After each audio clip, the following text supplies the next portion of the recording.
A gente o Diego não pôde vir desde o início, porque ele estava dando aula, então ele só pôde chegar hoje, da Inglaterra. Então, não, chegou ontem à noite, aliás. Mas, bom, só ontem à noite. Então, a gente vai, na verdade, seria a continuidade das falas de ontem de manhã sobre direito à nacionalidade. E ele acaba de lançar um livro.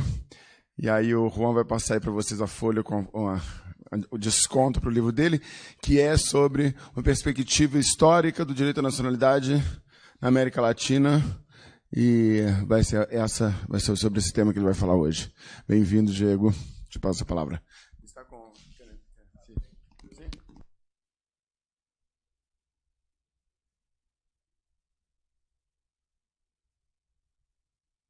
Agora funciona, né?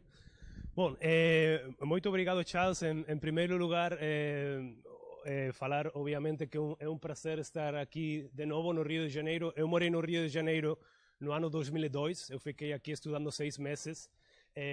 Eu gostava de falar na época que eu já tinha virado carioca. Eu não sei se agora desvirei carioca depois de tantos anos. A última vez que eu vim para cá foi em 2011. É tempo demais. Precisa de voltar para o Rio muitas mais vezes do que esperar 7 anos para voltar, não? De qualquer jeito, é um grande prazer estar aqui com vocês. Obrigado por vir, obrigado ao Charles pelo convite, obrigado também à Casa Rui Barbosa. Inclusive, ontem, quando eu estava no avião, estava lendo um livro que talvez vocês conheçam, muitos de vocês conhecerão, que é o livro do Stefan Zweig, que é o Brasil, o País do Futuro, né? Um livro escrito no ano 41, no qual Stefan Zweig, que ele morreu aqui, ele se suicidou aqui no Brasil, ele fala da história do Brasil até o ano 41, né? Nesse livro falava do Rui Barbosa, né? Tinha um dado interessante, que era que o Rui Barbosa esteve involucrado em queimar documentos sobre a escravidão. E também agora me falava Charles que o Rui Barbosa teve muita importância também nas grandes naturalizações, das quais eu também vou falar, né? Bom, de qualquer jeito, obrigado por estar aqui. E como o Charles falava, eu tenho acabado neste ano um livro que vocês têm aí, o flyer, que é a história da construção jurídica do nacional e do estrangeiro em todos os países da América do Sul, todos exceto Guiana e Suriname, porque Guiana e Suriname têm uma história colonial muito diferente. Então, obviamente, Brasil também está nesse livro. Eu falo como os países sul-americanos, 10 países na Sul-América, têm construído o nacional e o estrangeiro desde a independência até o ano 2017, né? Então faço essa análise histórica. O motivo pelo qual eu comecei a estudar, a América do Sul, é porque nos últimos 15, 20 anos, isso agora vai, acho, mudar, infelizmente, né? Mas nos últimos 15, 20 anos, vai mudar no Brasil, vai mudar no Chile, está mudando no Chile. O Chile não assinou agora o Pacto Global das Migrações. O Brasil parece ser que com o novo presidente também vai sair do Pacto Global das Migrações. Mas nos últimos 15, 20 anos, os países sul-americanos tiveram o discurso sobre migrações mais aberto do mundo, o mais aberto do mundo. Isso não quer dizer que a prática jurídica era a mais aberta do mundo, mas sim quer dizer que o discurso era muito, muito aberto, né? As pessoas que trabalhavam nos governos e também os acadêmicos faziam duas declarações, né? Faziam duas afirmações, né? A primeira afirmação era que este discurso, este novo jeito de manejar as migrações do ponto de vista jurídico era uma coisa inovativa, tinha uma inovação, era uma coisa nova no jeito no qual os países sul-americanos estavam gerenciando as migrações desde o ponto de vista jurídico. E, logicamente, aí também a nacionalidade, né? A segunda afirmação era a afirmação de excepcionalidade, né? Os países da América do Sul falavam, não só estamos fazendo uma coisa que tem inovação, ter inovação pode ser uma coisa legal ou ruim, né? Não tem por que ser uma coisa boa ou negativa Mas não só isso, mas também estamos fazendo isto desde um ponto de vista de excepcionalidade. Excepcionalidade quando nos comparamos com, por exemplo, os Estados Unidos ou a Europa, né? Então, o que eu faço no livro, o que eu vou falar um pouquinho hoje, mais centrado no âmbito da nacionalidade, é pegar essas duas afirmações, né? Essas duas afirmações que faziam os governos na América do Sul, que faziam também muitos acadêmicos, né? E problematizar essas duas afirmações. Então, eu me pergunto, será que é verdade que o que os governos sul-americanos têm feito nos últimos 10, 15 anos é inovativo, tem inovação? Será que é verdade que é uma coisa excepcional quando nós comparamos com os Estados Unidos ou a Europa? Ou será que a história é um pouquinho mais complicada do que isso, né? Então, quando eu pego a afirmação da inovação, eu tenho de, logicamente, ir para a história, né? Eu tenho de ir para a história e ver como os países da América do Sul, desde o começo, desde a independência, começaram a decidir quem ia ser um nacional e quem ia ser um estrangeiro. Então, logicamente, aí começa tudo a discussão sobre imigrações. Se você é nacional, você não é estrangeiro, portanto, o direito de imigração não afeta você, né? E depois tenho a segunda parte, da qual eu vou falar também um pouquinho no que respeita à nacionalidade, uma segunda parte do livro, no qual eu tomo essa afirmação de excepcionalidade e vejo se verdadeiramente o que os países na América do Sul estão a fazer. Insisto, isto vai mudar no Brasil, vai mudar no Chile, infelizmente. Eu digo infelizmente porque, logicamente, o Brasil tem muitos mais brasileiros no exterior do que estrangeiros no Brasil, então essa mudança de perspectiva vai afetar mais os brasileiros no exterior do que os estrangeiros aqui, simplesmente porque tem muitos mais brasileiros fora do que estrangeiros no Brasil. Mas eu também analiso essa questão da excepcionalidade na segunda parte do livro, em concreto no capítulo 6, onde eu falo de nacionalidade, né? Então vamos começar. Eu gosto muito deste mapa do mundo, né? Eu gosto muito deste mapa do mundo por duas razões, né? A primeira é porque é feito por um arquiteto japonês. Então, como vocês podem ver, o Japão está no centro do mundo, não é a Europa, não é os Estados Unidos. Eu não sei se os mapas no Brasil têm o Brasil no centro do mundo. Eu não sei isso, não? Alguém está falando não? Então, não somos tão arrogantes. Na Europa tem a Europa no centro do mundo, nos Estados Unidos tem os Estados Unidos no centro do mundo. No Japão, eu percebi agora que tem o Japão também no centro do mundo. E também eu gosto desta mapa muito porque dá para vocês as dimensões dos continentes de um jeito mais correto, né? Então, logicamente, vocês veem, bom, a imagem está meio ruim, mas vocês veem do lado direito a Sul-América, enorme, uma extensão enorme, e do lado esquerdo acima, a Península Ibérica, Portugal, Espanha, um pontinho lá no mapa, né? Então, temos de retroceder aos começos do século XIX para entender a mudança incrível que aconteceu nesta região do mundo, né? Em muitos poucos anos, entre 1810 e 1826, depois um pouquinho mais tarde, no caso de Uruguai, temos 10 novos países surgindo de uma extensão enorme de terreno, né? 10 países surgindo de uma área que antes tinha a coroa espanhola e a coroa portuguesa. Durante um tempo, inclusive, só a coroa espanhola, porque, como vocês sabem, teve um momento no qual o Brasil também foi parte da coroa espanhola entre 1580 e 1640, né? Então, uma extensão enorme de território que, de repente, surgem 10 países da nada, né? Esses 10 países têm de ser construídos como estados e têm de ser construídos como nações. Não temos de esquecer que a nação é uma criação sociológica, jurídica, política.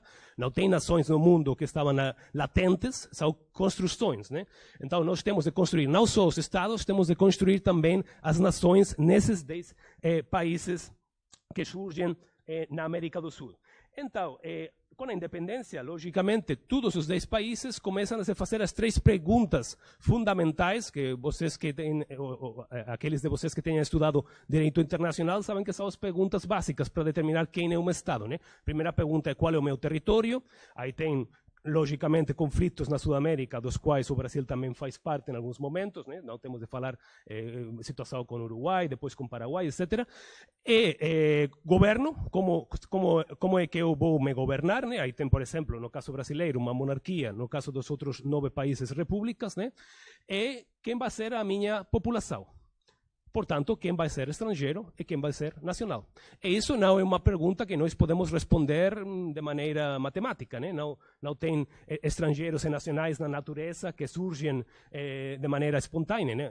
É uma pergunta, é uma resposta política que nós vamos responder com instrumentos jurídicos, né? Então, desde o começo, os países da Sudamérica dão respostas para determinar quem vai ser um nacional e quem vai ser um estrangeiro, que são respostas diferentes das respostas que tem em outros lugares do mundo. Então, por isso é muito interessante, né? A primeira coisa que temos de falar é que nós temos no Brasil, ainda temos em todos os países da América do Sul, exceto a Colômbia, temos jus soli. Então, quem nascer no território brasileiro vai ser brasileiro, né? Tanto faz se o pai ou a mãe está em situação irregular, se são turista, vai ser brasileiro, né? A pessoa que nasce no território é brasileiro. Isso acontece também no resto dos países da América do Sul. Isso foi uma questão, as primeiras 4 questões que vocês têm lá na slide, são questões nas quais a Constituição Espanhola de 1812 teve uma importância muito relevante para essas primeiras 4 questões. Muitas pessoas acham que o Brasil e o resto dos países da América Latina, porque na verdade o jus soli em quase todos os países da América, que isso é uma cópia dos Estados Unidos, mas não foi assim. Nos Estados Unidos, inclusive, só eram nacionais, só eram cidadãos os brancos livres que nasciam no território. No caso das repúblicas sul-americanas e no caso do Brasil, iam ser cidadãos, iam ser nacionais, não cidadãos, iam ser nacionais todos os que nasciam no território, né?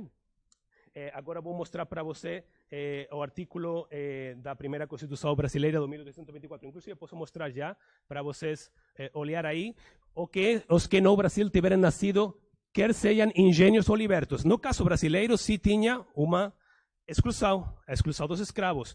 No momento da independência, tinha 25% da população brasileira eram escravos. O Brasil foi o país do mundo, das Américas, que recebeu mais escravos, 5 milhões. Isso são 10 vezes mais do que os escravos que recebeu os Estados Unidos. 10 vezes mais. E foi o último país, como vocês sabem, das Américas em abolir a escravidão no 1878 com a Lei Áurea, né? Então, isso era a primeira questão, né? O jus soli. Todos os países da região tomaram o jus soli, mesmo que na Constituição de 1822 portuguesa tinha jus sanguinis. O Brasil também pegou o modelo espanhol. Inclusive, a Constituição de 1812 espanhola, que foi a primeira Constituição na Espanha, esteve em vigor no Brasil um dia. Dom João aprovou a Constituição um dia, no ano seguinte, no dia seguinte revocou a Constituição. Então, a Constituição espanhola em 1812 era bem conhecida no Brasil também, né? Então, primeira questão, jus soli. Os que nascem no país vão ser brasileiros. Por que eles pegam o conceito de jus soli? Não é só uma questão, digamos, de simplificar quem vai ser nacional, mas também é uma questão de criar nações, né? Como, insisto, nos países sul-americanos, nos países da América Latina, tinha 3 grupos principais, indígenas, afrodescendentes e criollos, né? Descendentes europeus. Então, eram países muito divididos por motivos de raça, muito divididos por motivos de classe, e o jus soli era o jeito mais simples de criar nacionais de sujeitos que antes tinham sido sujeitos coloniais, né? Então, por exemplo, tem uma fase muito interessante do San Martín, que o liberador também, Argentina, Chile, Peru, que quando ele chega no Peru, no 1821, ele fala, a partir de agora, os que nascerem no Peru vão ser peruanos. Eles não vão ser nenhuma outra coisa, eles vão ser peruanos. Tanto faz eles são indígenas, afrodescendentes ou criollos, né? Então, essa é uma questão importante. O jus soli é um jeito de construir nacionais de sujeitos que antes eram sujeitos coloniais. Mas muito importante, desde o começo, o ser nacional não quer dizer que você vai ter todos os direitos. Isso também é muito importante. Desde o começo tem uma distinção. No caso brasileiro, não se fala da distinção nacional-cidadão, mas é a mesma distinção, cidadãos ativos e cidadãos passivos. Então, quem vai ser os cidadãos ativos? Os cidadãos ativos vão ser aqueles que têm direitos políticos, que têm direito de acesso a empregos municipais, vão ser aqueles que têm propriedade e capital. O resto da população não vai ser cidadão ativo, vai ser cidadão passivo ou vai ser, em outros países da América Latina, nacionais. Nacional é aquele que tem direitos civis, mas não tem direitos políticos. As mulheres nunca podem ser cidadãs, também não. As mulheres sempre são cidadãs passivas ou são nacionais. Então, só aqueles que são homens com propriedade e com capital e que cumprem alguns outros requisitos, às vezes, por exemplo, requisitos de falar, de escrever, falar, etc. Poder escrever, como se fala poder escrever? Poder escrever, mas letrados, ser letrados, etc., né? E só eles vão poder ser cidadãos. Então, insisto, só eles vão ter acesso aos direitos políticos e acesso aos direitos de, por exemplo, acesso a empregos municipais ou governamentais. Então, isso é muito importante, né? Nós falamos de uma coisa muito inclusiva, que o Jus Soli, qualquer que nascer aqui vai ser brasileiro, por exemplo, mesmo se já temos visto que no caso brasileiro já fazemos uma primeira exclusão dos escravos. No caso dos outros países, não tem nenhuma exclusão dos escravos. Em todos os países da América do Sul, qualquer que nascer aí vai ser nacional, mas não vai ser cidadão, não vai ter direitos políticos. Isso é uma coisa muito importante, né? Depois, isso também vinha da Constituição Espanhola de 1812, que também fazia essa distinção, né? A outra, por exemplo, no caso brasileiro, tem os artigos 6, 8, 90, 96, 136, 173, tem muitos artigos na Constituição de 1824 que vocês podem ver essa distinção entre cidadãos ativos e cidadãos passivos, né? A outra coisa que também vinha da Constituição Espanhola de 1812 era os requisitos para se naturalizar. Então, como é que um estrangeiro podia, por exemplo, virar brasileiro, se naturalizar brasileiro, ou argentino, ou colombiano, ou venezolano, etc., né? Então, os requisitos também eram requisitos que vinham da Constituição Espanhola de 1812. Normalmente só tinha 4 possibilidades. Isso é muito interessante porque todos os países se copiam uns aos outros, né? A primeira possibilidade é se você tinha propriedade. A segunda possibilidade é se você tinha capital. A terceira possibilidade, que é muito interessante, que ainda está em algumas das leis da nacionalidade, por exemplo, no Uruguai, no Paraguai, etc., é se você tinha artes, indústria ou ciências. Se você trazia artes, indústria ou ciências, né? Então, vem essa construção do estrangeiro como alguém que vai trazer artes, indústrias ou ciências, né? A quarta possibilidade era se você tinha feito alguma coisa para o país, né? Algum serviço especial para o país onde você queria se naturalizar. Essas 4 rutas já estavam na Constituição Espanhola de 1812, foram copiadas não só no Brasil, mas também do resto dos países, né? Então, aí também na Constituição de 1824 já se fala disso. Mas já também, desde o começo, tinha algumas coisas que estavam excluídas para os naturalizados, e isso ainda é o caso. Por exemplo, se eu me naturalizar brasileiro, eu nunca vou ser o mesmo do que aqueles de vocês que sejam brasileiros natos. Vocês vão ter sempre mais direitos do que eu. Por exemplo, tem algumas posições nas quais eu não vou poder optar a essas posições. Por exemplo, presidente, ou posições no poder legislativo, ou posições no poder judicial, ou inclusive vai ser mais fácil vou dizer em espanhol, quitarme minha nacionalidade, não? Pegar a minha nacionalidade embora, né? Se eu for naturalizado do que se eu for nato, ninguém pode dizer que vocês não vão ser brasileiros mais, mas se eu for naturalizado, sim tem um procedimento, né? Isso também vem desde a época da Constituição de 1812, desde a época, no caso brasileiro, da Constituição de 1824, mesma coisa no resto da Sudamérica. Isso no começo tinha uma razão, né? No começo a razão é que sempre tinha aquela coisa de um certo medo dos estrangeiros, principalmente europeus, e das alianças que esses europeus, que esses estrangeiros iam ter com os países de origem, né? Então isso tinha um certo sentido no começo, desde o meu ponto de vista. Agora não tem nenhum sentido. Se vocês, por exemplo, se naturalizassem espanhóis, vocês podem fazer exatamente o mesmo do que eu. E os miles de brasileiros que na Espanha se naturalizaram espanhóis nos últimos 10, 15 anos, porque temos um grande grupo de brasileiros que migraram na Espanha, muitos deles se naturalizaram, têm dupla nacionalidade, eles podem fazer qualquer coisa, o mesmo que eu nasci na Espanha, sou espanhol nato, né? Nós não temos essa discriminação entre os natos e os naturalizados. Né? Então, essas 4 primeiras coisas são coisas que vêm da Constituição Espanhola de 1812.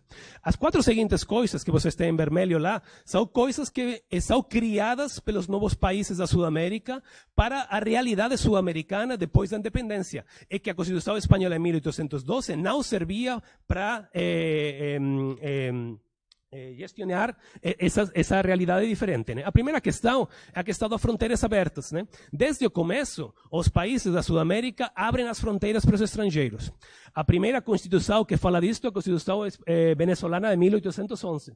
Na Constituição venezolana de 1811 se fala que qualquer estrangeiro de qualquer nação do mundo tem direito de entrada, direito de residência e mesmo os direitos civis com os nacionais, nesse caso na Venezuela. Por que os países abrem as fronteiras? Eu também no caso brasileiro. Todos os países da América do Sul abrem as fronteiras aos estrangeiros. Por que se dá isso?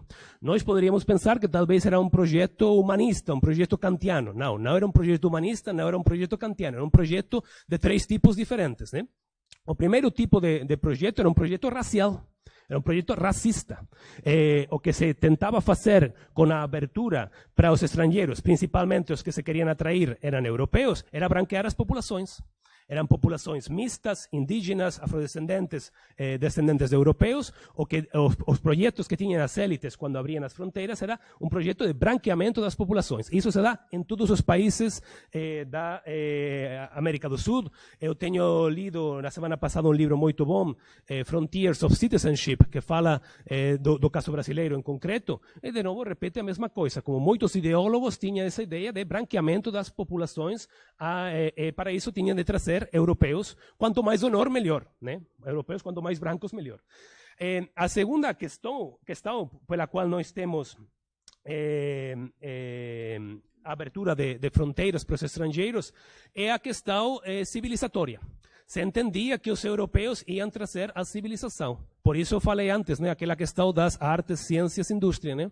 Tinha aquele conceito que os europeus iam ser aqueles que iam trazer propriedade, iam trazer capital, ciências, indústria e artes. E por isso o cidadão ideal na mente das élites, que era aquele cidadão ideal, homem, com propriedade, com capital, que sabia escrever, etc., etc., etc., era o mesmo estrangeiro ideal.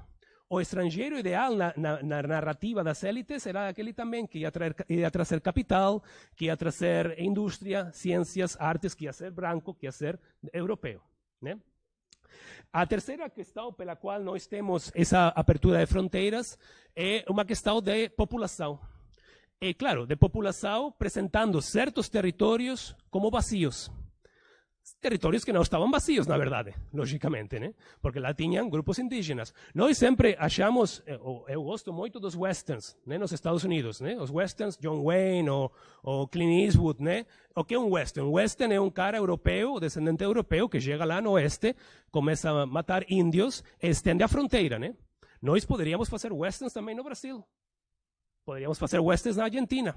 Talvez seriam Southerners, ou seriam chamados de um outro jeito, mas poderíamos ter também, porque aqui também teve uma matança de expansão da fronteira, e claro, com essa matança de indígenas, se abriam territórios que se apresentavam como desertos ou como vazios para a colonização de europeus. Aí uma lei grave, no caso brasileiro, é a lei quero dizer bem, é a lei de tem a lei de colonização, no caso brasileiro, de 1823, que nesse caso estava dirigida aos portugueses, não? Eles queriam trazer portugueses, mas uma coisa muito clave no caso brasileiro é a lei da terra de 1850, né? A lei da terra de 1850, que abre muitos territórios para grandes proprietários, os que se beneficiam são os grandes latifundistas. É uma lei de terra que fala daquele conceito de terras devolutas. Terras devolutas são aquelas terras que ou se apresentam como vazias ou se apresentam como terras nas quais não se está a produzir as coisas que o Estado quer que se produzam, e, portanto, são terras devolutas, vazias, no qual pode chegar qualquer um colonizador, por exemplo, e pegar essas terras. Aí, claro, tem uma exclusão dos indígenas, né? Então, essa questão é uma questão que se dá em todos os países da América do Sul também. Como eu falo, essa lei de 1850, no caso brasileiro, é muito importante, né?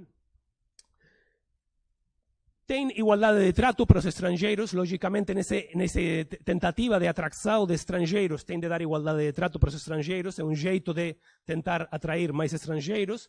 Outra questão para tentar atrair mais estrangeiros é também períodos curtos de naturalização, né? Se você chegar aqui, no caso brasileiro, tem épocas nas quais, diretamente, quando você chegar, você pode se naturalizar diretamente, sem nenhum período de residência.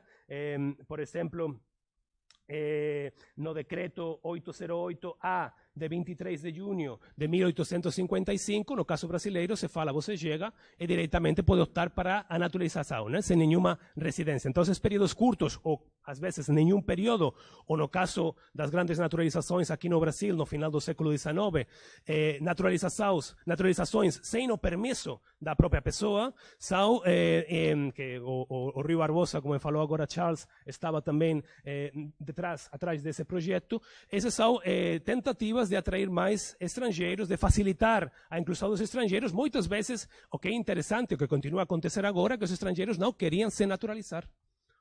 Então, isso é uma coisa. Na América do Sul, sempre temos tido percentagens de naturalização de estrangeiros ridículos.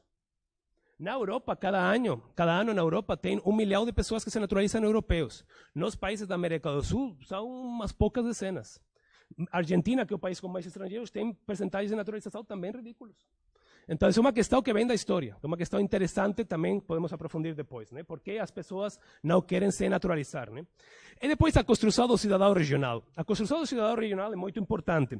O Brasil não joga um papel nessa construção do cidadão regional. No começo, no século XIX, os cidadãos hispano-americanos, não brasileiros, porque os brasileiros não eram hispano-americanos, os brasileiros só entram nesse conceito mais amplo de latino-americanos no século XX, mas no século XIX os cidadãos hispano-americanos, aí com a exclusão dos brasileiros, têm certos direitos para, por exemplo, optar para a naturalização, para a nacionalidade, para a entrada, para a residência, nos outros países da Hispanoamérica, que não têm os estrangeiros normais. Então, aí se cria uma terceira categoria, se vocês quiserem. Temos nacional, é cidadão, né, 2 categorias lá, temos estrangeiro e também temos uma coisa lá no meio que é o cidadão hispano-americano, né? Então, essa é uma construção muito importante também, da qual o Brasil não participa no século XIX, porque o Brasil não é considerado parte da Hispanoamérica, né, por diversos motivos, né? Também por ser uma monarquia, também tem ver todos os laços que tinha o monarca, os diversos monarcas aqui no Brasil com monarquias na Europa. O resto dos países da América do Sul olhavam para isso com um pouco de apreensão, né? Porque sempre tinha novas expedições que podiam vir da Europa para tomar controle de novo das antigas colônias, etc, etc, né? Então o Brasil não fazia parte disso. Para o Brasil, aquele que foi sempre uma coisa entre meio, entre o nacional e o estrangeiro, foi o português. Então, em muitas das leis, inclusive se vocês têm interesse, tem um livro genial do José Saqueta, que é um historiador aqui na Bahia, na Salvador de Bahia, que ele fala dessa relação entre os brasileiros e os portugueses também desde o ponto de vista da nacionalidade, durante muitas épocas, inclusive na primeira Constituição. Inclusive aqui vocês vão ver que no 1824,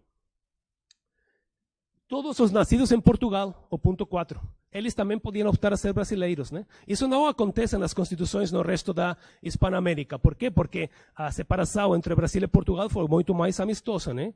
Ficava o filho do rei, ficava com o monarca, foi tudo mais amistoso, né? No resto da Hispanoamérica não foi assim. Então, desde o começo, o português, se vocês quiserem, é uma terceira figura que está aí entre o nacional e o estrangeiro, né? Então, uma figura bem interessante desde o ponto de vista jurídico. Bom, aqui tem o artigo 6 da Constituição de 1824, como eu falei.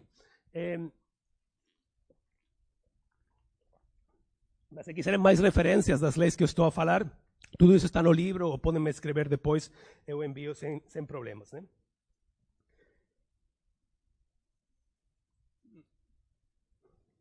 Bom, então, no começo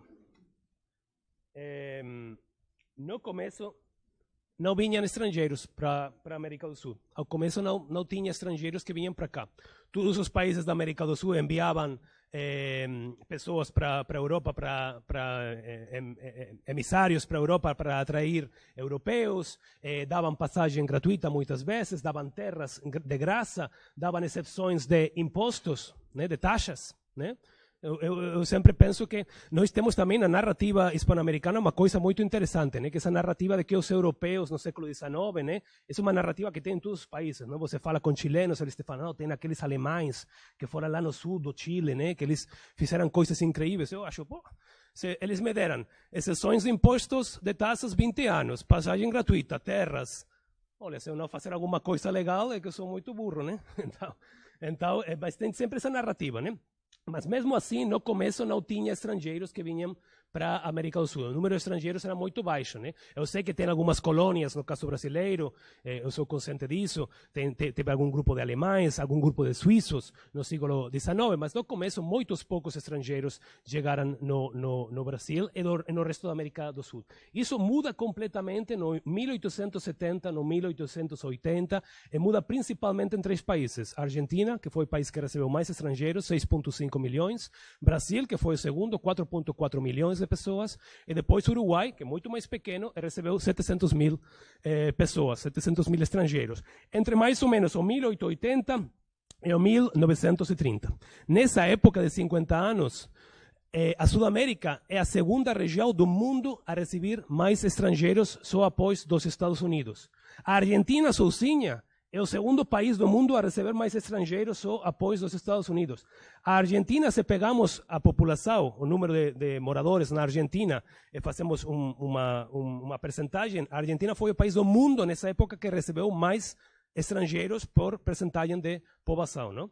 Então, isso sempre é esquecido, né? Nós sempre achamos que, claro, logicamente nos Estados Unidos tinha estrangeiros que iam, mas depois sempre achamos que foi o Canadá, a Austrália, a Sudáfrica. Não, foi a América do Sul. Primeiro Argentina, depois Brasil, o terceiro na América do Sul foi Cuba, né? Que teve mais de 2 milhões de estrangeiros que chegaram a Cuba, e depois Uruguai. O resto dos países da América do Sul também receberam estrangeiros, mas em menor quantidade. Chile, Venezuela. Venezuela teve um boom de imigração muito mais tarde com o petróleo, no século XX, etc. Né?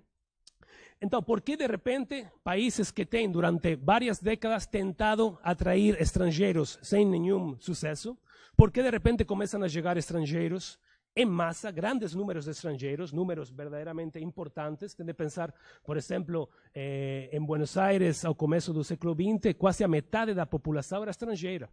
No estado do Rio de Janeiro, ou no estado de São Paulo, mais de 20% da população era estrangeira a começos do século XX. Então, esses eram números importantes, né? Não estamos a falar de números como temos agora, que não temos imigração nos países da América do Sul, né?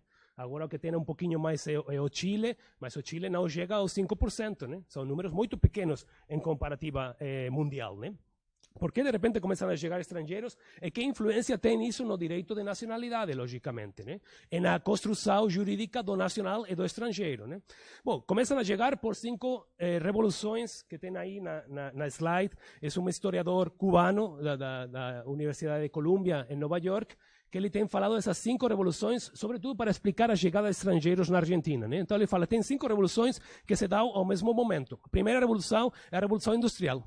A Revolução Industrial na Europa faz que muita gente passa do campo às cidades para trabalhar na produção industrial. Isso faz Revolução da Agricultura. Na Sudamérica precisamos mais alimentos. Aí o que está principalmente colocado é a Argentina. E também o Uruguai, com menor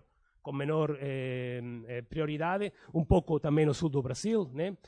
Sobretudo para todo o tema de ganado e wheat.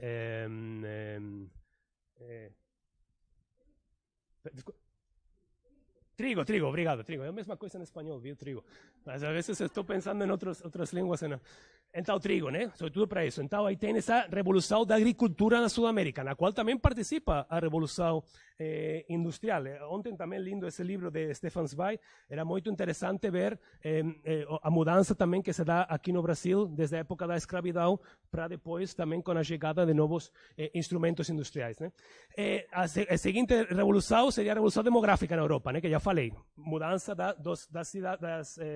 do campo às cidades. A revolução do transporte. Agora é muito mais rápido transportar não só pessoas, mas para transportar também produtos, né, entre a Sudamérica e a Europa. E finalmente a Revolução Liberal. Não só que os países da América do Sul estão abertos à chegada de estrangeiros, no caso brasileiro, logicamente, o momento aí clave também em 1889, não só pela República, mas pela abolição da escravidão, que aí precisa mão de obra. Mas não só os países da Sudamérica estão abertos aos estrangeiros, mas também no final do século XIX, pela primeira vez, os países europeus começam a aceitar que os seus nacionais possam emigrar. Durante muito tempo era proibido, no caso espanhol, por exemplo, era proibido até 1855 que um espanhol pudesse emigrar à América Latina. Era proibido por lei. Né? Por quê? Porque a população era uma coisa muito importante para os exércitos, para a produção, etc. Né? Então, era proibido. No final do século XIX, essas proibições desaparecem. Então, com essas 5 revoluções, temos uma grande chegada de estrangeiros, como falo, principalmente Argentina, Brasil e Uruguai. Né? Mas o que acontece na construção do estrangeiro e, logicamente, na construção do nacional com a chegada desses estrangeiros? Temos falado que durante o século XIX tinha aquela ideia de braços abertos para os estrangeiros, né? Sobretudo para os europeus, eram aqueles que iam trazer a civilização, as artes, as ciências, a indústria. Né? Quando começam a chegar estrangeiros, no final do século XIX, começo do século XX, isso muda completamente. Né? Então, agora que infelizmente nós temos de novo de moda os muros, né, com o Donald Trump e outros, os países sul-americanos construíram uma espécie de muro também, no qual cada ladrillo, se fala ladrillo, cada quê? Ok, cada isso é uma exclusão, né? Então você tem raça e etnia, é a primeira exclusão, o primeiro senholo, vocês falaram? Ah, tijolo. Ah, ok. O primeiro tijolo é raça e etnia, né? Então, raça e etnia, porque quando começam a chegar estrangeiros, por diversos motivos, começam a ter exclusões por motivos de raça e etnia. Desculpa? Etnia, de raça e etnia. Por exemplo, no Brasil tem o decreto 528 de 28 de junho de 1890 que proíbe a entrada de pretos e amarelos, e que só fica em vigor por 2 anos, mas depois tem restrições para os cínganos e tem restrições também para os judeus. Então, no caso brasileiro, por exemplo, tem essas restrições por motivos de raça e etnia. Né? Ciganos. Depois tem uma outra restrição, um outro tipo de restrição para os estrangeiros, que são por motivos de ideologia política. E o primeiro país em incluir isto é a Argentina, com a lei de residência 1902, mas muito rápido o Brasil copia isso. O Brasil tem a lei Gordo de 1907, que permite expulsar muito facilmente do país aqueles estrangeiros que são considerados perigosos para a tranquilidade pública. A tranquilidade pública é um conceito muito aberto, um conceito desde o ponto de vista jurídico muito pobre, porque o que queremos dizer com a tranquilidade pública? Né? Aí tem muitas restrições para aqueles que estão involucrados na luta dos direitos sociais e dos direitos dos trabalhadores. Às vezes, esses são estrangeiros e podem ser expulsos muito mais fácil. Isso, curiosamente, afeta de um jeito muito interessante as mulheres brasileiras ou as mulheres hispano-americanas. Por quê? Porque quando uma mulher casava com um estrangeiro, perdia a nacionalidade do país, virava nacional do país do estrangeiro. Se o estrangeiro era expulso, a mulher também ia ser expulsa, porque não era mais cidadã da Sudamérica. Né? Então tinha aquelas restrições, desde o ponto de vista de direito à nacionalidade, aquelas restrições também de gênero, né? Aquelas discriminações de gênero que são interessantes, como elas se ligam com direito de imigração, neste caso com expulsão de estrangeiros por motivos de ideologia política. Como falo, no Brasil tem o decreto de 7 de janeiro de 1907, né? Sobre expulsão de estrangeiros. Depois tem também restrições por motivos de moral, né? Restrições, por exemplo, tem no ano 1921 o decreto 4247 de 6 de janeiro aqui no Brasil, que, por exemplo, tem algumas restrições também no caso do quarto tijolo lá, por motivos de aquelas pessoas que têm mais de 60 anos ou aquelas pessoas que têm algum tipo de discapacidade física ou mental. Depois de 1929, depois da crise do 1929, tem restrições por motivos de classe. Por exemplo, no caso brasileiro, naquele momento que entra em vigor uma restrição para os estrangeiros, dizendo que as empresas têm de contratar como máximo um 33% de estrangeiros. Né? Todas as empresas têm de ter como máximo um 33% de estrangeiros. Todas essas restrições por motivos de classe, todas essas restrições em favor dos nacionais, chegam depois do 1929, no caso brasileiro, é uma das No caso brasileiro tem o decreto 19482 de 12 de dezembro de 1930, no qual, como falo, tem aquela restrição do 33%. Isso também se dá em todos os países. Não estou falando só do Brasil, estou falando de todos os países da Sudamérica, porque, insisto, é importante ver que todos os países têm essa difusão de normas constante na história. Né?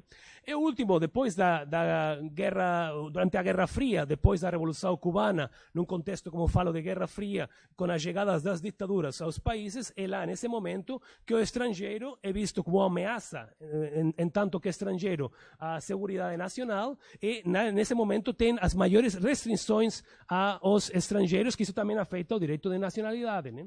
Então, isso se dá, por exemplo, no caso brasileiro, com a lei adotada durante a ditadura de 1980, o Estatuto Estrangeiro, que foi derogado o ano passado. Isso se dá no caso da Argentina, com a lei Videla, no caso do Chile, com a lei de 1975, que ainda está em vigor, que é a lei de estrangeiros adotada durante o regime militar de Pinochet, etc., etc., etc., né? Então, temos toda essa série de restrições que afetam logicamente os estrangeiros, afetam os nacionais e afetam o direito de nacionalidade.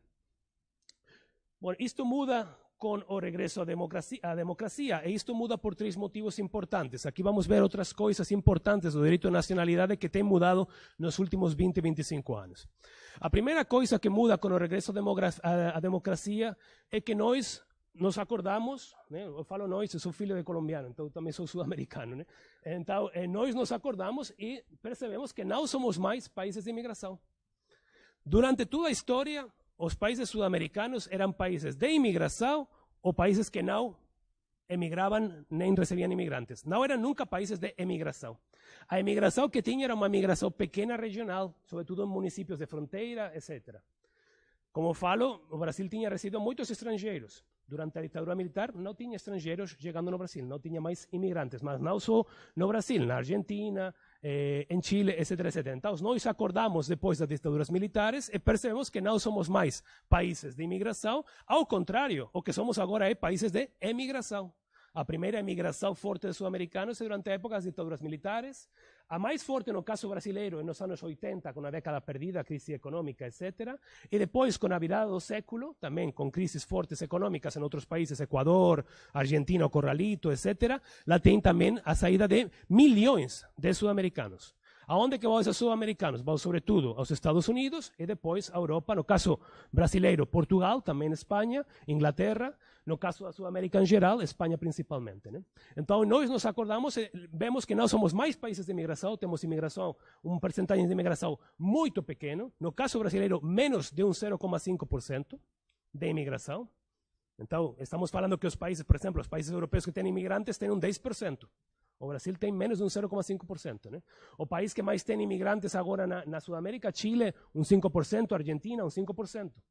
A nível comparado, são percentagens muito pequenos. E, além disso, essa imigração é uma imigração regional, principalmente regional. Né? Já não tem europeus vindo para cá. Os últimos europeus que vêm para cá, anos 50, 60, vão para a Venezuela, portugueses, espanhóis, italianos, aí acaba. Segunda questão muito importante, direitos humanos. Quando um país volta para a democracia, depois de ter tido uma ditadura, não só quer dizer ao mundo que é um país democrático de novo, mas quer demonstrar que é um país democrático. Como país pode demonstrar que é um país democrático? Muito fácil, assinando qualquer instrumento de direitos humanos que cai na mesa.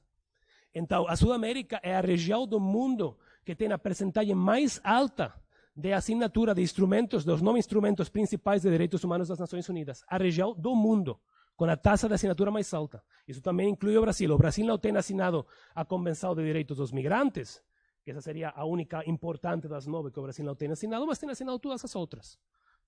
Crianças, mulheres, raça, etc., etc., etc.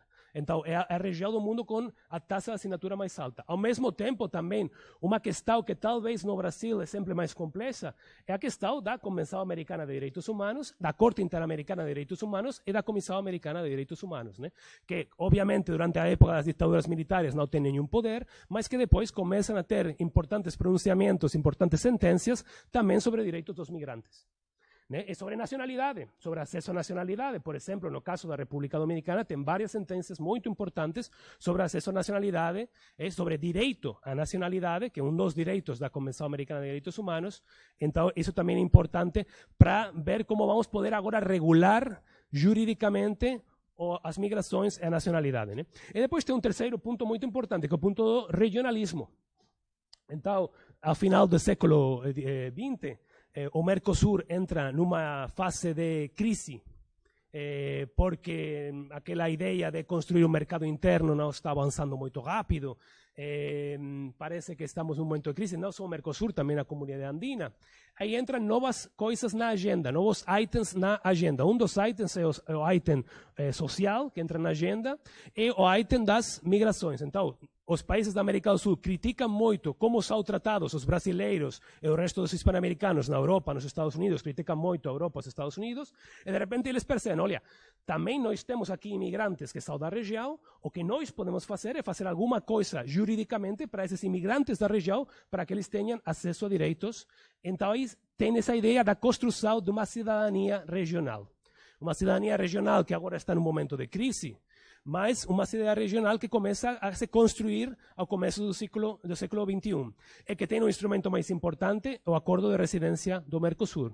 O Acordo de Residência do Mercosur, que eu imagino que vocês conhecem, acho que algum dos ponentes tem falado, não, do acordo, Charles, do Acordo de Residência do Mercosur. Sim. Então, vocês conhecem, vocês como brasileiros sabem que têm direito à residência em 8 países da América do Sul, podem residir lá 2 anos, primeiro com um permisso temporal, só demonstrando que vocês são brasileiros e que vocês não têm um passado criminal nos últimos 5 anos, só demonstrando isso, vocês têm direito de residência por 2 anos, esse direito de residência dá direito ao trabalho, direito à igualdade de trato em um número de áreas, e depois vocês podem pegar a residência permanente. O mesmo acontece para os sul-americanos no Brasil, né? De 8 países sul-americanos no Brasil, né?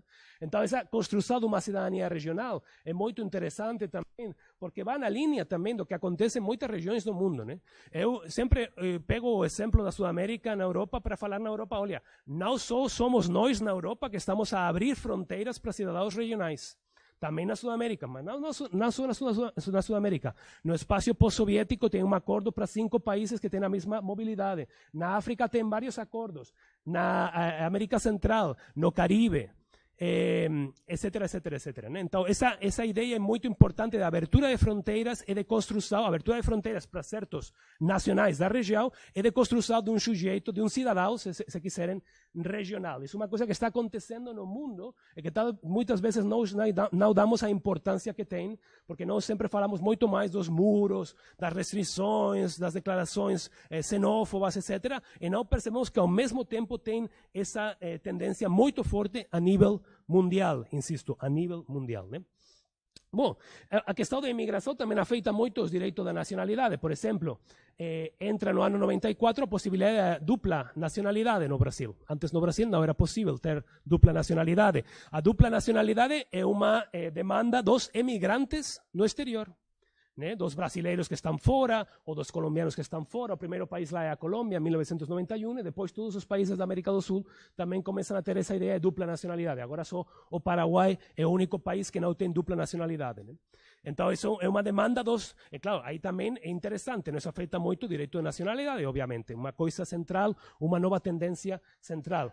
Também o direito a voto no estrangeiro. Isso também é uma coisa para os cidadãos que estão no estrangeiro, como eles podem exercer direitos de cidadania, mesmo se eles estão fora do país, né? O direito de voto entra também nos anos 90 e no 2000, né? Então, bem como essas 3 coisas afetam muito o direito de nacionalidade. Como estamos com o tempo? 5 minutos. Tá, então vou fechar com as questões, com uma última, acho que a última slide, com as questões que temos agora sobre direito de nacionalidade na Sudamérica, né? Então, continuamos a ter algumas preferências. No caso brasileiro, preferências para naturalização. No caso brasileiro, não são os sul-americanos, são os lusófonos. Então, vocês sabem que se você for de um país lusófono, tem 8 países lusófonos no mundo, né? 5 na África, Brasil, Timor-Leste, me falta um, não. Não, falei já de todos, não? Portugal, logicamente, não? Tem 8 países lusófonos no mundo. Se você for lusófono, você pode se naturalizar após residir no Brasil por 1 ano. mas tem de ter residência permanente, né? Então, essa é a primeira questão. Se você for um estrangeiro que não é lusófono, 4 anos. Na proposta de lei de migrações do ano passado, tinha a proposta de que os cidadãos Mercosul também iam se poder naturalizar após 1 ano, mas depois o Temer vetou esse artigo da lei. Então, só os lusófonos. Sim. Lusófonos, sim, sim. Aqueles que falam português, né? Então, os 5 países na África, Moçambique, Angola, Guiné-Bissau, Cabo Verde, São Tomé e Príncipe, depois Timor-Leste, Portugal e Brasil, os 8 países do mundo lusófonos, né? Então, eles morando aqui 1 ano, inclusive uma coisa importante também é que tem aquele acordo bilateral entre o Portugal e o Brasil. Então, os portugueses, após 3 anos de residência aqui, mesmo se eles não se naturalizam, eles têm direito a voto também no país. E os brasileiros têm direito a voto no Portugal. Então, aí vem como direitos que normalmente eram associados aos nacionais com determinadas mudanças por temas de globalização, de acordos bilaterais, de acordos multilaterais, começam também a ser direitos para os estrangeiros, né? Doble cidadania, direitos políticos, essas 2 tendências que eu já falei, né? Que começam nos anos 90, que os cidadãos agora podem ter doble cidadania, também direitos de voto no estrangeiro. Isso é interessante. Também direitos políticos nos países de residência, em muitos países na Europa e também agora na América do Sul, os estrangeiros têm direito de voto nas eleições locais, né? As eleições para síndaco, né? Síndaco para alcaides, né? As eleições locais, né? Não nas eleições nacionais, né? Prefeitos, obrigado, para prefeitos. Bom, depois continuamos a ter aquela naturalização imperfeita. Em todos os países da América Latina, insisto, não tem os mesmos direitos o nacional nato do que o nacional naturalizado. Inclusive, durante a história, tinha a referência estrangeiro naturalizado, falava-se assim, estrangeiro naturalizado. Estrangeiro naturalizado é uma contradição nos termos. Ou um estrangeiro ou é naturalizado, não pode ser as 2 coisas. No caso da Sudamérica, pode ser as 2 coisas, porque os estrangeiros que se naturalizam não têm os mesmos direitos do que os cidadãos natos. Isso acho que é uma grande discriminação que continua a existir no caso sul-americano, da qual se fala pouco porque os números de imigrantes são pequenos, mas é uma grande discriminação que não existe, por exemplo, na Europa, né? Então, isso é uma questão interessante, né? Inclusive, olhem essa palavra, né? Estrangeiro naturalizado. Estrangeiro primeiro, naturalizado só depois, né? Então, essa construção também dos estrangeiros que se naturalizavam, né? A questão da residência permanente, no caso brasileiro, também em outros países como a Colômbia, tem de ser primeiro residente permanente e só nesse momento começam a contar os anos de residência para poder se naturalizar. Isso também é uma restrição importante que faz que muita gente não pode ter acesso à nacionalidade. Burocracia e restrições. Isto eu sempre que falo no Brasil, falo de um artigo de um americano que chama-se Tadeusz Blanchette. É um antropólogo. Ele está na URP, numa das universidades aqui no Rio de Janeiro, né? Tadeusz Blanchette, se quiserem eu envio para vocês um artigo dele, que ele tem morado aqui 20 anos, ele virou brasileiro, casou 2 vezes com 2 brasileiras, se separou, virou completamente carioca, né? Ele é um carioca total. Ele tem tentado se naturalizar e tem um artigo super interessante explicando a burocracia e como a burocracia fazia impossível para ele se naturalizar. Ele fala, olha, eu sou branco, sou dos Estados Unidos, eu morei aqui 20 anos, eu trabalho na universidade, eu me casei com 2 brasileiras, etc, etc, etc. Se para mim essa burocracia faz isto impossível, eu não quero nem pensar para outras pessoas. Então, a burocracia faz que os números de naturalizações são muito baixos. Não só a burocracia, mas é uma questão interessante para investigar, né, para pesquisar. Por que os números de naturalizações são tão absolutamente baixos na América do Sul? Que é o último ponto que tenho aí, né? Então, bom, com isso eu acho que vou fechar. Aí tem os meus dados, qualquer coisa podem me escrever. E fico agora atento a perguntas ou qualquer outra questão, ou comentários, ou qualquer coisa. Obrigado.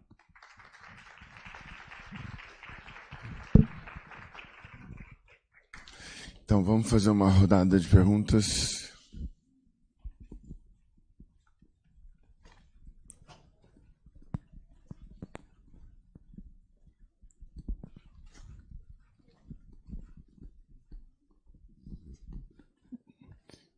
Boa tarde, Diego.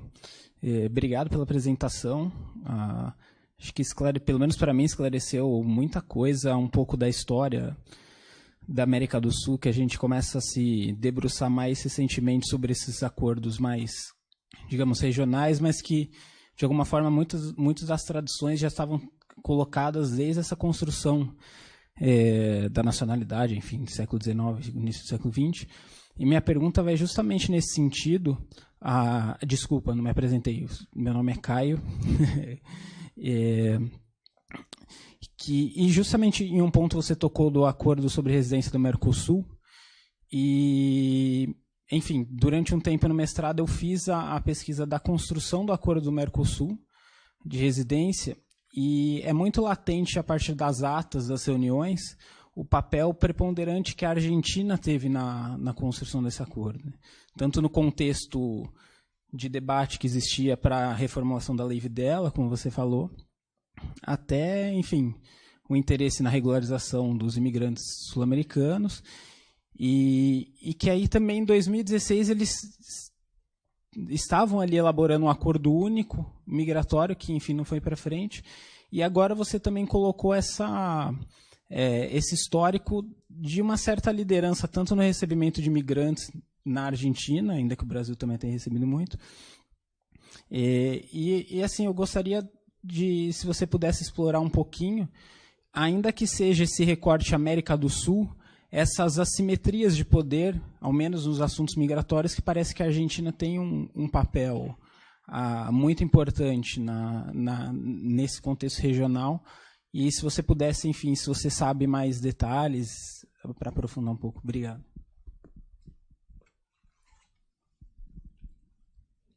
Perguntas?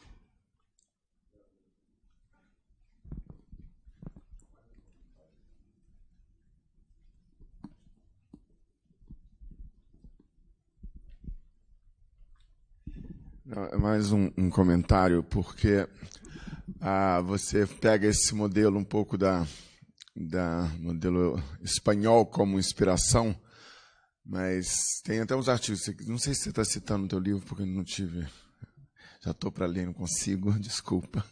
Mas então, na Constituição de 24 foi um grande debate, é muito interessante, porque como Portugal era jus sanguinis, e como você disse, o Brasil fez aquela independência negociada, né, com Portugal, e a maioria das pessoas da elite brasileira era portuguesa, queria se manter, na verdade, os jus sanguinis no Brasil, que era completamente absurdo, de onde, na verdade, tem um grande debate. E aí tem essa ideia, essa verve mais pragmática. Então, uma filosofia pragmática de dizer que temos que criar uma nação, né? Como você mesmo diz. E aí isso, na verdade, nos debates, é muito interessante você ver esses debates que existiram ali naquele momento, no Senado, sobretudo, em relação aos jus solis ou jus sanguinis, porque, na verdade, a inspiração ia ser portuguesa, que era jus sanguinis. E daí o artigo 4, onde os portugueses também eram brasileiros, né? Porque como sair, então, pela tangente, seria a implementação daquele artigo, só para dar um inside information. Outra? Sim. Não. Bom, sim. Obrigado pela apresentação muito clara e dinâmica. Ontem a gente falou do que é a cidadania da União Europeia. Dessa apresentação eu vejo também que pode ter uma oportunidade nessa região também de ter alguma coisa similar no futuro. Você vê alguma possibilidade? E se é assim, qual seria a organização? Seria o Mercosul? Seria a CAN? Qual seria dessas entidades sul-americanas, latino-americanas que poderiam dar lugar a esse desenvolvimento? Obrigado. Então vamos a essa aí. Muito obrigado pelas perguntas, muito interessantes. Sobre o acordo de residência Mercosul, isso foi uma ideia do Henrique Cardoso, do Fernando Henrique Cardoso. Ele queria deixar alguma coisa no seu segundo mandato, no final do seu segundo mandato, queria deixar alguma medida social para o Mercosul. Então, os brasileiros propuseram ter uma regularização geral dos cidadãos Mercosul nos 4 países, né? A Argentina respondeu que eles tinham tido regularizações excepcionais desde o ano 49. A primeira regularização de estrangeiros na Argentina é no 1949. Então, a Argentina tem uma grande história de regularizações, tem tido tipo 7, 8 regularizações, algumas para algumas nacionalidades, outras gerais. Aquela de 1949, acho que tinha muito interesse no caso dos judeus que tinham chegado durante a Guerra Mundial, que alguns não tinham permesso de autorização de residência, então foi mais dirigida para eles, aquela do 49, a primeira. Então eles tinham uma grande história de regularizações, eles falaram, olha, nós podemos fazer uma regularização, mas daqui 5 ou 10 anos vai ter de novo cidadãos regionais em situação irregular. Por que não fazemos uma coisa diferente, que é ter um mecanismo permanente de regularização? O acordo de residência Mercosul não é outra coisa do que um acordo permanente de regularização. Inclusive, no preâmbulo do acordo, fala que o objetivo do acordo é facilitar a residência legal, né, a facilitar o acesso, digamos, a documentos para ter residência legal aos cidadãos da região. O interessante do acordo de residência Mercosul é como ele tem se expandido para países que não fazem parte do Mercosul, mas que são só associados ao Mercosul, como a Colômbia, o Peru, a Bolívia, que está no processo de entrada ao Mercosul, mas que ainda não é membro pleno, o Equador, né? O próprio Chile também, como se expandido a outros países. Eu acho que é um instrumento muito interessante. A OIM teve agora, 2 meses atrás, a publicação de um informe sobre como o acordo está funcionando na prática. Eles falam que tem 2,6 milhões de residências que se deram sob o acordo desde 2009 até agora, até 2016, 2017, então está funcionando para muita gente. Tem alguns estudos aqui no Brasil, em São Paulo, sobretudo, de como o acesso à residência muda a vida das pessoas em termos de acesso a direitos, educação, saúde, etc. São coisas positivas. O acordo tem muitos problemas também, que eu falo, inclusive tem um capítulo do livro, se tiver interesse posso te enviar, que eu falo do acordo, mas em concreto dos desafios do acordo. Isso está ligado com a pergunta da cidadania, né? Agora, eu acho que, infelizmente, estamos num momento no qual o importante é manter o que temos. Não estamos num momento político para construir mais. Chile não vai assinar o Pacto Global de Migrações, o qual é uma surpresa enorme para mim, uma grande decisão. Brasil já falou que quando Bolsonaro chegar vai sair do pacto também. A Argentina assina o pacto, mas a Argentina tem agora um processo de possível mudança da lei de migrações. Teve um decreto no ano passado que restringe os direitos também de cidadãos regionais, né? Porque não faz diferença entre cidadãos regionais ou outros cidadãos na hora de possíveis expulsões. Inclusive tem alguns projetos de mudança da lei de migrações na Argentina. Curiosamente, tudo isto se dá num momento no qual não tem imigração na Sudamérica. A América do Sul não tem imigração.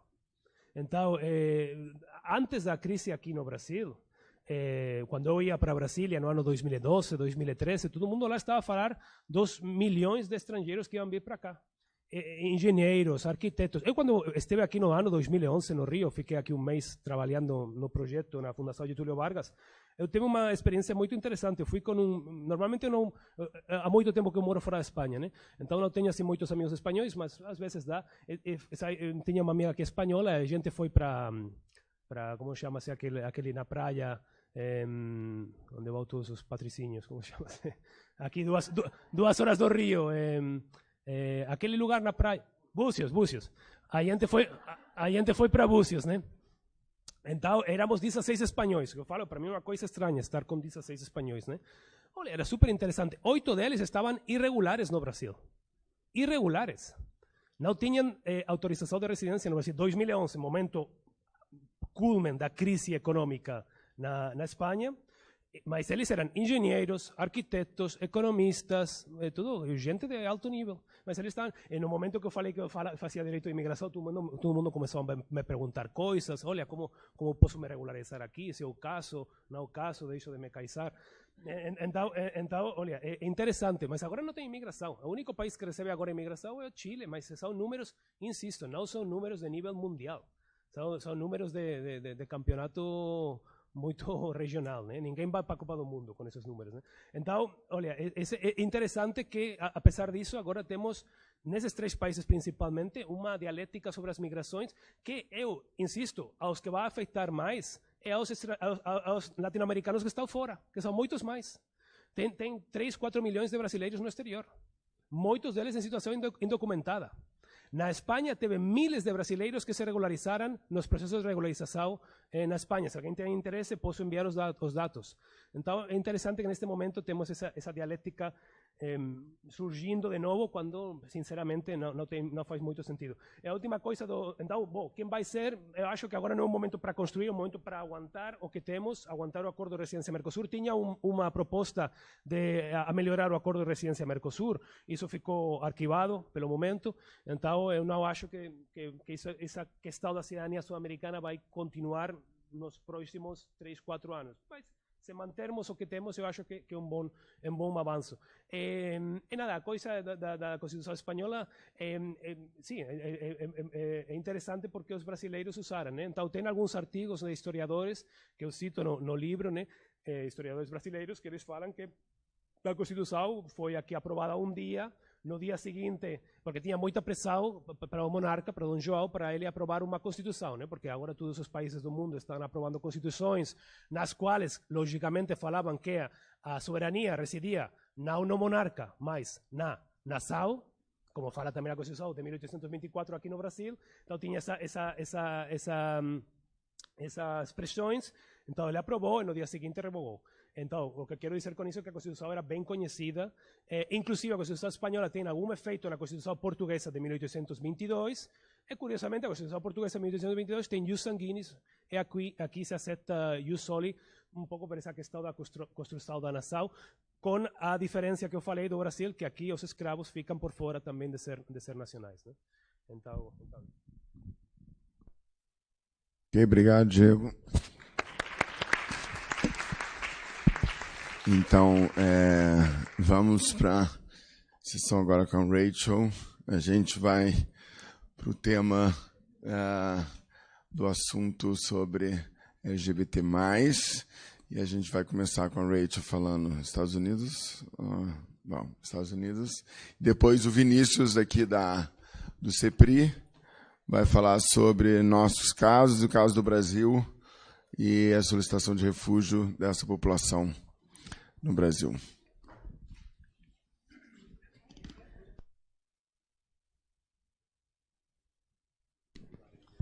Quer dizer, voltando para o tema do dia, que o Diego foi exceção do tema do dia, porque ele não podia chegar ontem, e aí na questão da adjudicação e das decisões, processo decisório da condição de refugiado para essa população.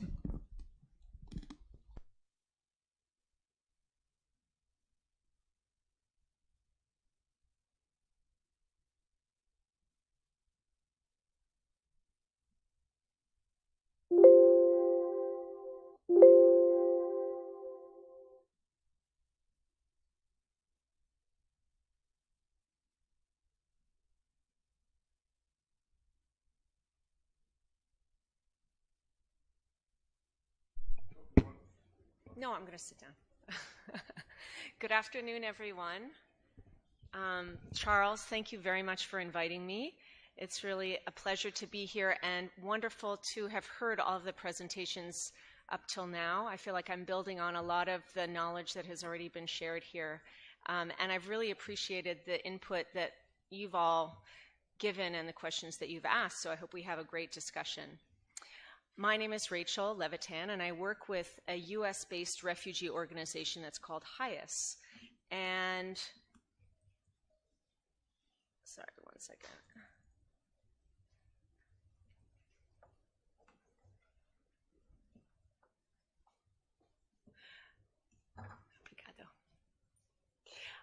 HIAS is the oldest refugee agency in the United States. It was founded in the 1880s. It was founded primarily as an agency to provide welcome and protection to Jews who were fleeing from all across Europe, and then stayed involved in doing that work basically for 100 years. So until the 1990s, all the way through First World War, Second World War, the former Soviet Union, and at that time in the 1990s, the agency realized that it didn't have that many Jewish refugees left to support. And so it came to a real crossroads in its existence and made a decision about whether to stay in business or to open up its mandate and work with refugees of all different religions and backgrounds and do that work around the world. And I'm here because that was the decision that was made. We now work in 10 different countries around the world. The work that we do is sometimes legal, so we do asylum work in different countries. We do work to help refugees access the right to work and employment. We do all sorts of community-based protection, so that's child protection or gender-based violence prevention and response. I've been very busy recently because of the situation in Venezuela. We've had a big presence in Latin America, which was quiet for so long, as was spoken about in the last presentation.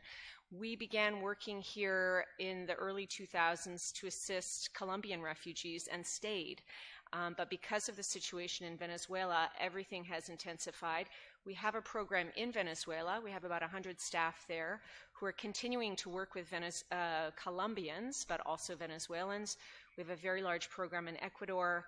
We're looking at providing support in Peru and Colombia. We're also in Central America working in Panama, Costa Rica, which is sort of the center of many different migration flows, both from Central America and Venezuela and Colombia and now Nicaragua.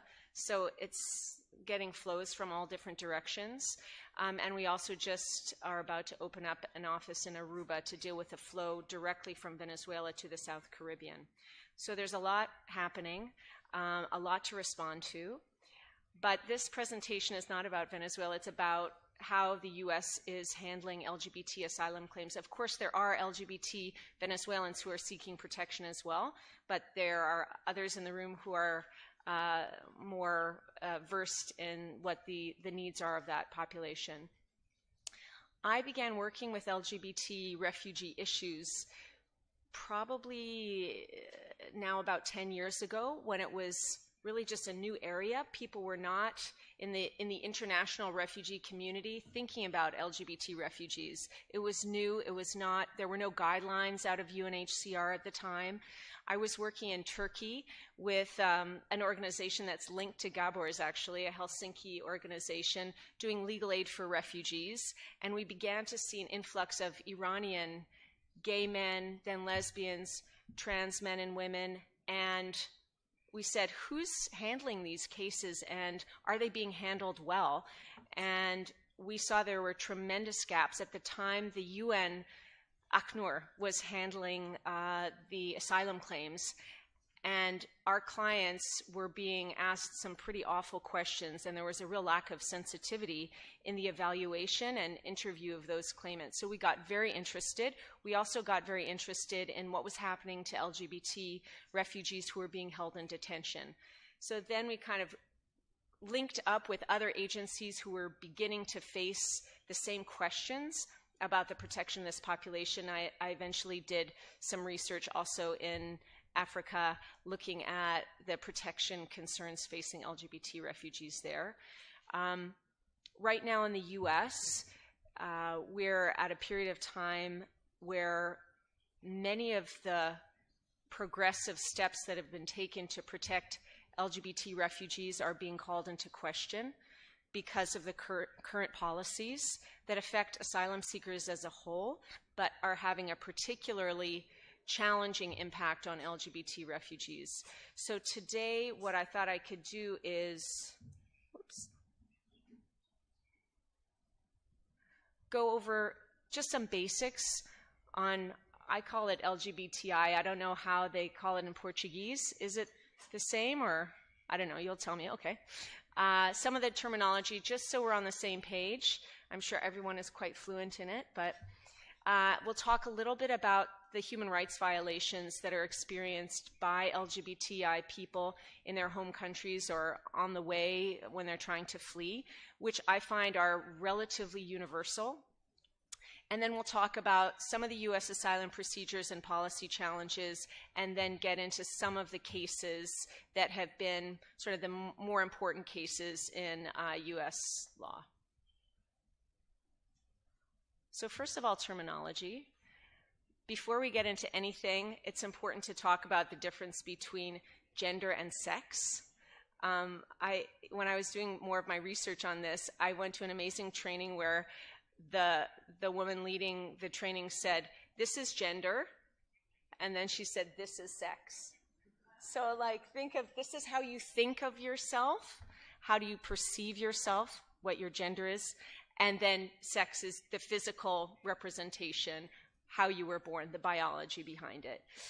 When we talk about gender identity, we talk about someone's individual, sort of the internal sense of being male or female or something in between or nothing at all. But that's how you feel about yourself. That's your gender identity. Gender expression, how do you show it? How do you wear your hair? Do you wear dresses? Do you wear heels? Do you wear, rugged bomber jackets, short hair? How does it look? When we talk about transgender people, I think probably most of us have a clear idea of that, but it's people whose gender identity is different than what they are biologically born with. Intersex is a term that's come into use, and people are beginning to understand that. It's when a person is born with reproductive or sexual anatomy that doesn't fit the typical definitions of male or female. So you might be born with something that looks like a combination. You may still identify as male or female, but your biology looks a little different than what we typically think of as being F or M. Sexual orientation, who are you physically, emotionally, sexually, romantically attracted to? That's your sexual orientation. And then, of course, gay, men who are attracted and feel they would like to be with men. Lesbian, women who are attracted to women. Bisexual, men or women who are attracted to both. And that may change over time throughout one's lifetime. I'm going to use the term LGBTI. It sounds like you guys use it. One thing to keep in mind when thinking about refugees, not everybody uses that term. So I know that when we were in Turkey, some of the clients that we had coming out of small towns in Iran did not know LGBTI. They knew what they felt inside. They knew the harm that they suffered because of who they were, but they didn't learn what that terminology was. So if you are working with LGBTI refugees, depending on where they're from, you may need to take that into account. Okay, so what are the experiences of LGBTI people? What are the human rights violations that they experience? This number has changed back and forth over the last few years, but there are 73 countries in the world that criminalize same-sex acts between consenting adults. So some of them just criminalize men who have sex with men, others criminalize men and women, some impose jail time, some impose life in jail if you're convicted. 4 of those countries impose the death penalty. I think that was alluded to by Michelle earlier today. So Afghanistan, Iran, Saudi Arabia, Yemen, Mauritania is not on here, and I wonder why, but it should be. And then there are other countries like northern Nigeria, some provinces criminalize. So different countries have different parts of their geography that may use the death penalty. What is the experience? I mean, we have LGBT people in the room, so you know your own experiences, but I think a very common one, particularly in societies and cultures where there is really entrenched homophobia and really deeply felt transphobia. There's rejection by family, rejection by community, by teachers, by religious leaders, by social institutions. And that often manifests in identity-based violence, meaning you're targeted because of who you are, whether it's from a family member, sort of what you would call a non-state actor in the refugee parlance. It's not a member of any government institution, but it's family members, students that you might go to school with, teachers, priests, community leaders, gangs, and also that kind of violence or trauma that's inflicted by state agents as well. So that may be police, very commonly. It may be military. It may be any other government actor. And what's often reported as well is a lack of police protection. So even if the police is not actively engaged in engaged in violence or inflicting trauma upon you, they may not come to protect you either. You may go to them and it may be very clear to you and members of your community that you're not going to be getting protection from the police anytime soon. And these are just sort of based on the information that's been shared with me over the years from refugees from all over, whether from the Middle East or Africa or Latin America or the Caribbean, kind of common themes that often form the basis of one's refugee claim. I talked a little bit about harassment and violence. It can take many forms. And if you've read any LGBT asylum claims, you'll hear lots of really disturbing stories, or if you've interviewed LGBT asylum seekers, you've heard stories. Anything from verbal harassment to threats of physical and sexual violence. When we were doing research on gangs in Central America, there were often social cleansing campaigns. The gang would come through and say, gays are not welcome here, and be driven out of town or be attacked. Extortion is a very common complaint as well. And that's particularly true in countries that criminalize, in some way, same-sex acts or LGBT identities, because you're constantly at the mercy of somebody who's going to threaten to turn you in. So that extortion can take many, many different forms. Where does it happen and when does it happen, this violence, this targeting? It happens everywhere and throughout the lives of LGBTI people. So at home, in the street, at school, at work, when approaching government agencies, when interacting with the police.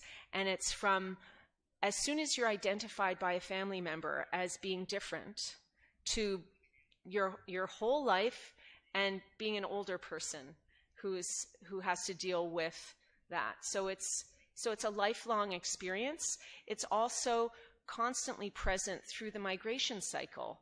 So that's much of what I've been looking at is you've left one country, like Iran, I'll use that example, and in all likelihood you've gone right next door, or you've left Uganda and you've gone to Kenya.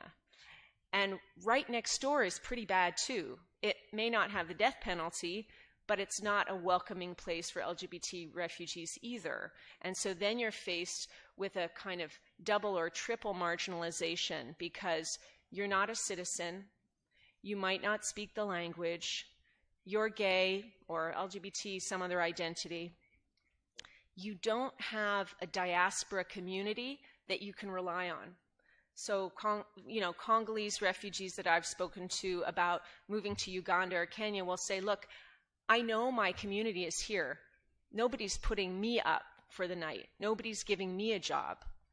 So then that leads to other concerns that arise, like how do you make a living? How are you going to support yourself? You can't rely on your community. You can't rely on the local host community. You may not have the right to work. You may not speak the language.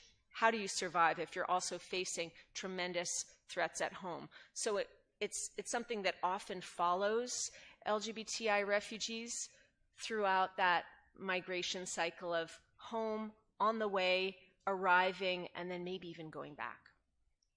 Who perpetrates this? I mean, I've mentioned it before: family, friends, teachers, gangs, paramilitary, police, and other authorities. Whoops. One of the things that I do want to point out is that not every LGBTI person is an LGBTI person. We tend to use this umbrella and expect that everybody has the same experience within that umbrella, and you can just use that term as a proxy to represent all the different identities that it includes, and it doesn't. It's a good way of ensuring sort of acceptance of the term, but when talking about the harm experienced by LGBTI refugees, it's important to remember that transgender refugees may be particularly vulnerable because they're clearly gender non-conforming, so that puts them at terrific risk. Lesbian refugees may not be identified as lesbian, but they may be identified as single women without family protection, or women of a certain age who haven't gotten married and don't have children, and so they get targeted for being solo women, not necessarily because they're lesbian. And the other thing is that the violence is not restricted to one's identity within that LGBTI umbrella. It could be because of other factors, including that they're engaged in political work, they may be LGBT activists, or because of the need to survive, they may be engaged in survival sex work, and that often then triggers more violence and more targeting because it's unsafe in most cases.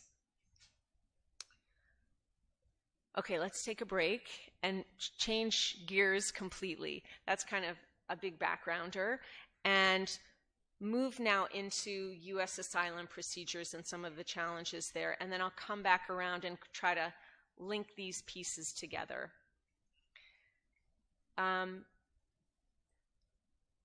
So just a kind of very quick and dirty overview. In 2017, U.S. immigration courts received about 120,000 asylum claims, which is pretty high even for the U.S.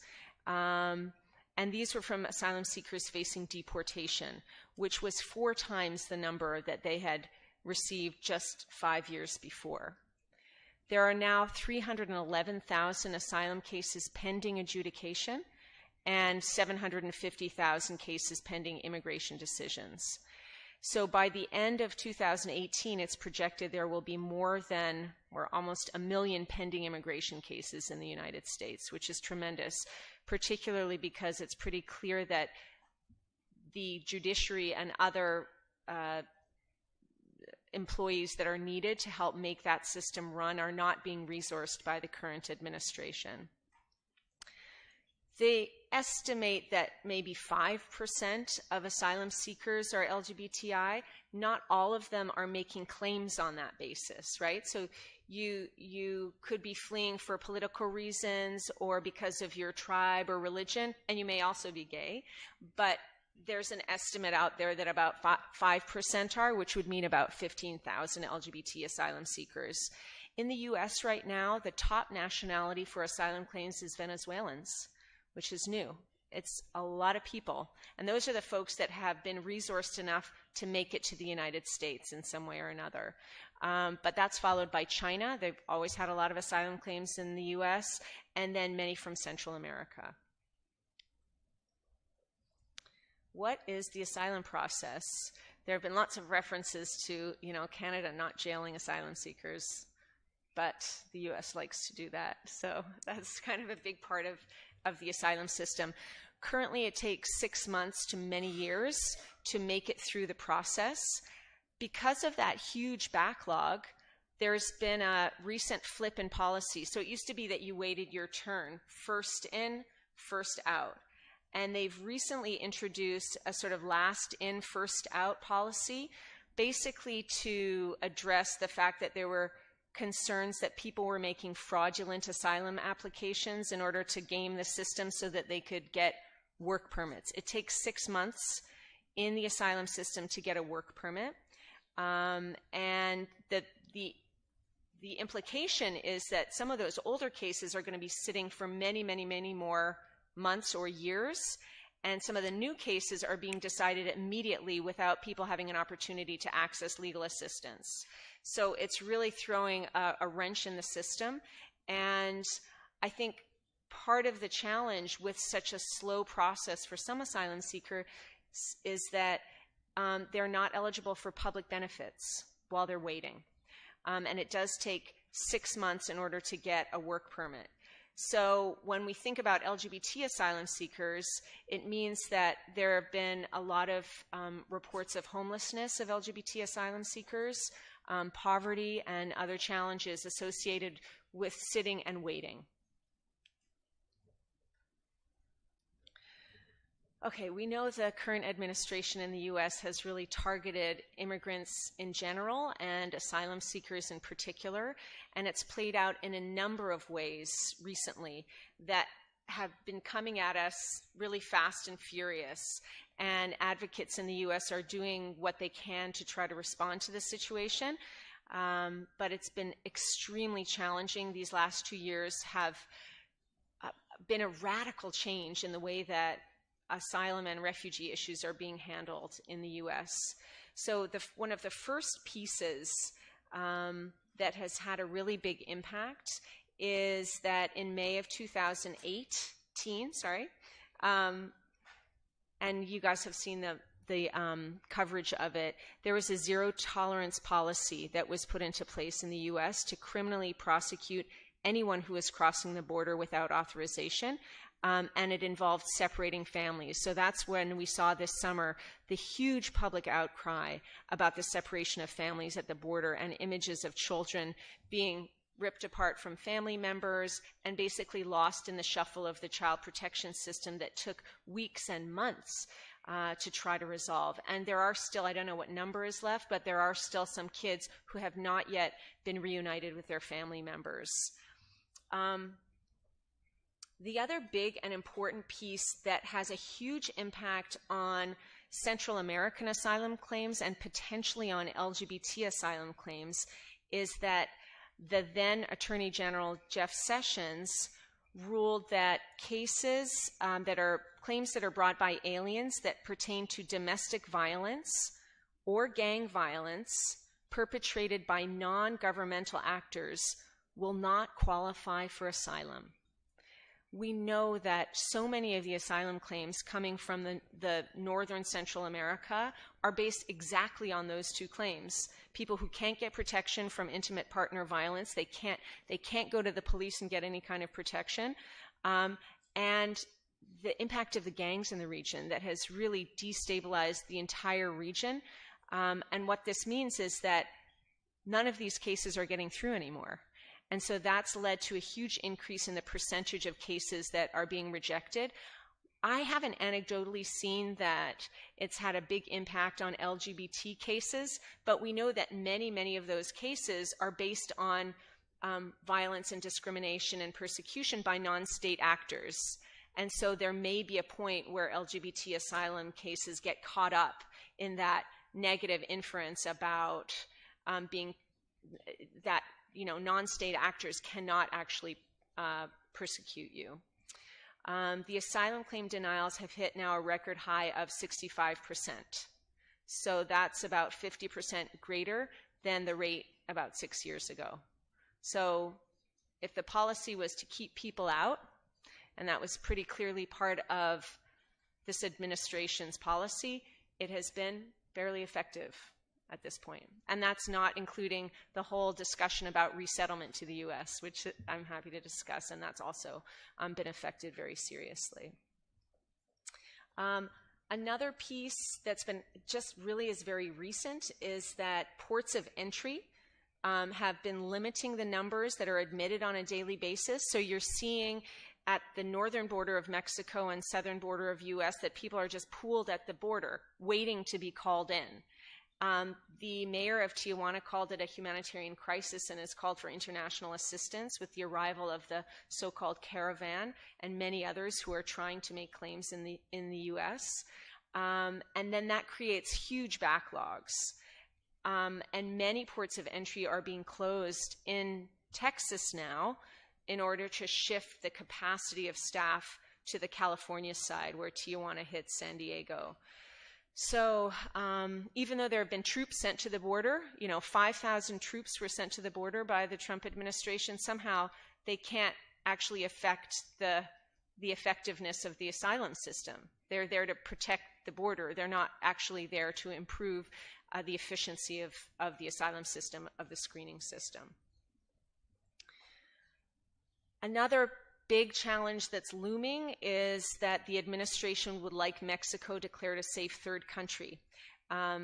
So that would mean that, ironically, Canada is now saying that the U.S. shouldn't be a safe third country, but the U.S., meantime, is saying asylum seekers coming from anywhere else from Mexico should have the opportunity to apply for asylum in Mexico, and there's no need for them to seek asylum in the U.S., and there's new political leadership in Mexico that's fighting that, but we'll see how that goes, because that's a new struggle for a new government to have to address. And that would mean that basically all of those Central Americans and any Venezuelans who travel through Mexico, anybody else who's making their way through Mexico would not be able to claim asylum in the U.S., and the U.S. would also like to set up asylum offices on the Mexican side of the border. So kind of externalize the management of asylum cases, which is common in Europe, it's common in lots of other parts of the world, but I think the U.S. would like to start to take a page from, Europe and elsewhere. I should note, and Carol, who is here, is involved in this case, that the Trump administration handed down this executive order barring asylum applications from those who illegally enter the U.S. in Mexico, and it was challenged in court. So several groups have filed a suit in the Northern District of California, which is part of the Ninth Circuit, generally considered a progressive area for immigration cases to be heard. And so it's been put on hold, and we will see what happens to that challenge. It was blocked, but there's going to be a hearing actually in less than a week from now. So if you are interested, you can follow it in the press and see what happens there. So what does that mean, and how does that tie into LGBT claims? Michelle already had a nice presentation this morning about the identification of cases that are being persecuted on account of their membership in a particular social group. So generally speaking, we all know the definition that you have to be outside of your country of origin and you're unable or unwilling to return or secure state protection because of persecution related to 5 different grounds. So it's race, religion, nationality, membership in a particular social group, or political opinion. And then that's the international law definition. Every country adopts it in different ways. It's adopted by the U.S., the 1951 Convention. But different courts will interpret particular social group in different ways. The U.S.'s interpretation is generally that you have to be an identifiable group of people viewed as a threat, that you share a common and immutable characteristic that's fundamental to your identity. So members of that group cannot or should not be required to change their identity. You can either be born with it or it's a shared experience. And the group should be socially distinct within the society. So your community should recognize it as a distinct social group, and your persecution should be related to your membership in that group. So generally speaking, and since the mid-90s, the U.S. has recognized that LGBT asylum seekers should be recognized, often on that basis. Not every LGBT asylum claim is recognized on that particular basis. So people may be recognized for other reasons, could be for political opinion or other grounds. We've talked a little bit about the harm and discrimination and persecution that LGBTI asylum seekers experience, and that is usually built into the proof that they will present to an adjudicator about their experience. What was the persecution that I experienced? So again, they need to set out who persecuted them, whether it was a state or a non-state actor, and then they have to detail the types of persecution that they may have experienced. So we've talked about some of those experiences, but serious physical harm, coercive medical treatment or psychological treatment, very serious discrimination that rises to the level of persecution, exclusion that also rises to the level of persecution, or severe extortion or other forms of criminal violence. And the applicant has to show that the persecution that they fear in the future is motivated by their actual or imputed membership in that group. Meaning, one doesn't necessarily have to be a member of the LGBTI community. It's enough to show that the state believes you to be a member. Those claims are sometimes harder to prove, but you still have the right to make that claim. I'll share a current case that we've got right now. Oh, I'm sorry, I forgot to click ahead on here. So this is the particular social group that I was explaining and the persecution categories. So we have a number of different cases. I'll just share one that we are working on in our U.S. office. It's the case of a claimant who's from El Salvador, a gay man who experienced many, many years of physical, psychological, and sexual abuse, including from members of his own family. He was also targeted by the MS-13 gang. He came to the U.S. in 2014, and he was only 14 years old when he tried to reunite with his mother, who is living close to our office. He traveled by himself to the U.S., and so was treated as an unaccompanied minor. He was heard by an asylum officer who interviewed him in February 2017, and he was represented by highest lawyers and was granted asylum. This is the kind of case that may not be recognized going forward, because here we have gang violence. The persecution that he experienced was members of his family and MS-13, the gang that is so commonly recognized as the source of persecution for so many people in the region. And the concern that we have is that this type of claim under this administration may no longer be recognized. We haven't seen it happen yet, but we see a closing of that door for LGBT refugees, particularly from Central America.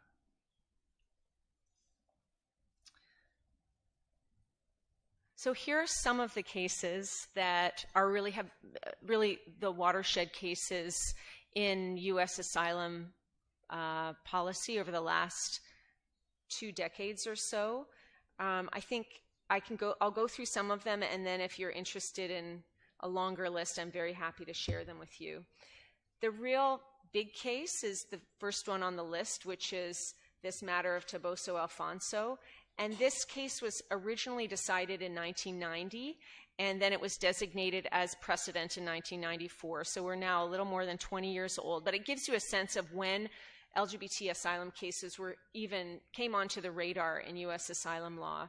And it was that case where sexual orientation was designated membership in a particular social group and paved the way for asylum based on sexual orientation going forward. He was a gay man from Cuba, and he suffered a whole range of abuse at the hands of government, including being forced into a labor camp and other sorts of abuse. So that was our first very big case. The next case on the list from 1997, the Picharskaya case, and I should note here that many of the LGBT asylum cases come from the former Soviet Union, Russia, and that region. This is one of those cases. It continues to be a significant source of asylum claims in the U.S. that are based on sexual orientation. So this case determined that even if the abuser does not intend to harm the victim, if the victim experiences the abuse as harm, this can rise to the level of persecution. The plaintiff in this case was a lesbian from Russia who had been forced to undergo electroshock therapy to cure her of her sexual orientation. I don't know, certainly that type of treatment would probably be designated as a form of persecution now, but I'm not sure that the first part of the case, where you simply have to have a subjective harm alone that's identified, will be sufficient going forward. We'll see. But for now, it still stands as precedent.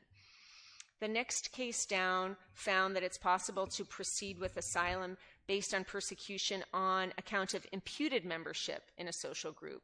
So that case was a man from Ghana who was viewed as gay by the government, and the case went forward and he was granted his claim on that basis. So that can be important depending on what your relationships are or how you're being targeted in your country of origin.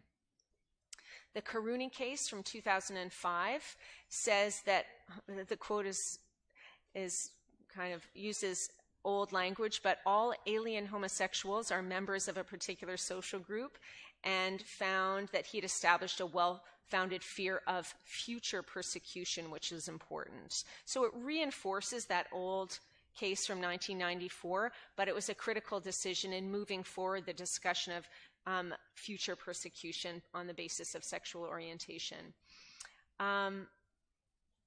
The Morales case, which you'll see is about halfway down the list, found that the lower court made a mistake in denying a Convention Against Torture claim by failing to recognize that a transgender woman who was held in immigration detention, was tortured by the officials in that facility. And it was a valuable case to put focus on what happens to asylum seekers, particularly gender nonconforming asylum seekers in detention.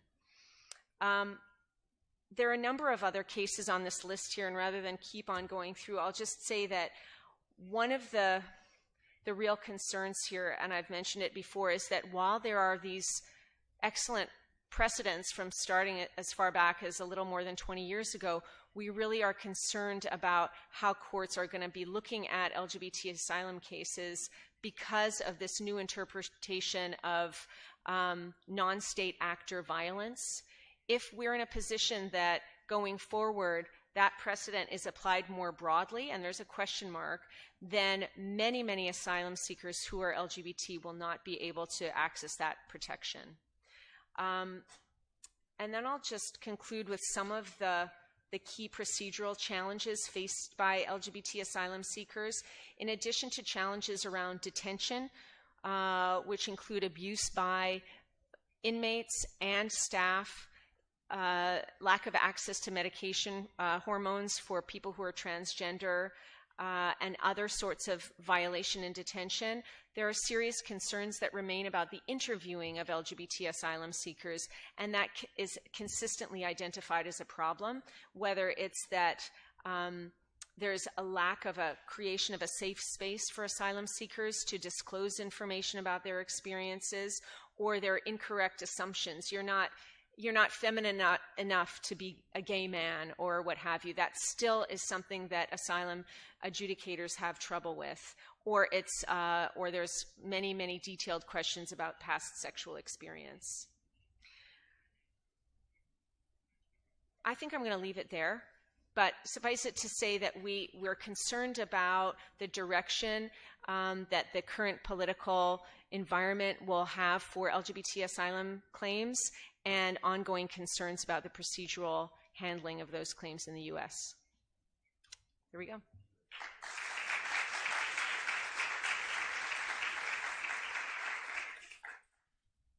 Então, vamos fazer uma rodada de perguntas.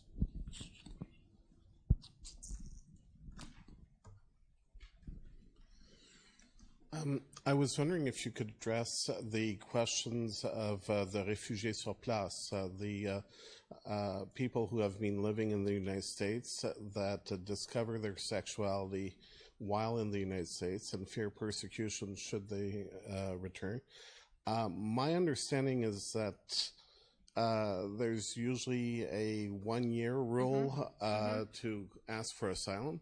Now, one might have lived 25 years illegally in the United States and discover their sexuality in the 24th year.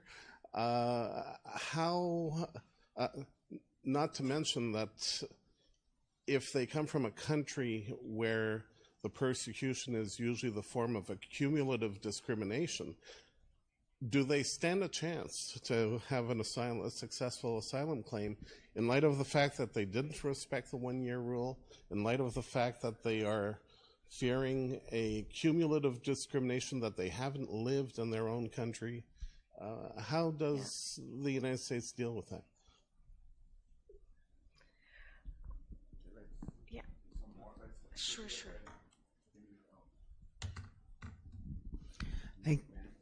Thank you. A question and a short comment from the European perspective. The question is, are there any specific reception facilities for LGBTI asylum seekers or refugees in the US? This is quite a new thing in Europe, but we see a few very good examples in Berlin, in the Netherlands, and usually it's very much welcomed by the persons of concern. So is there anything similar? And the comment, just to add that some of the issues that you raised were also present in the European context, the lack of preparedness by officers who make really horrible questions, the lack of safe place, stereotypical issues and others. But what I think one of the most brilliant things in the development of the European asylum system in the last few years, besides all the bad things, is the marvelous jurisprudence we have on this case from the Court of Justice of the European Union, which I would very much recommend everybody to check. It's available in Portuguese as well, because it's an official language of the EU, and it's mandatory, obligatory law in all the EU member states.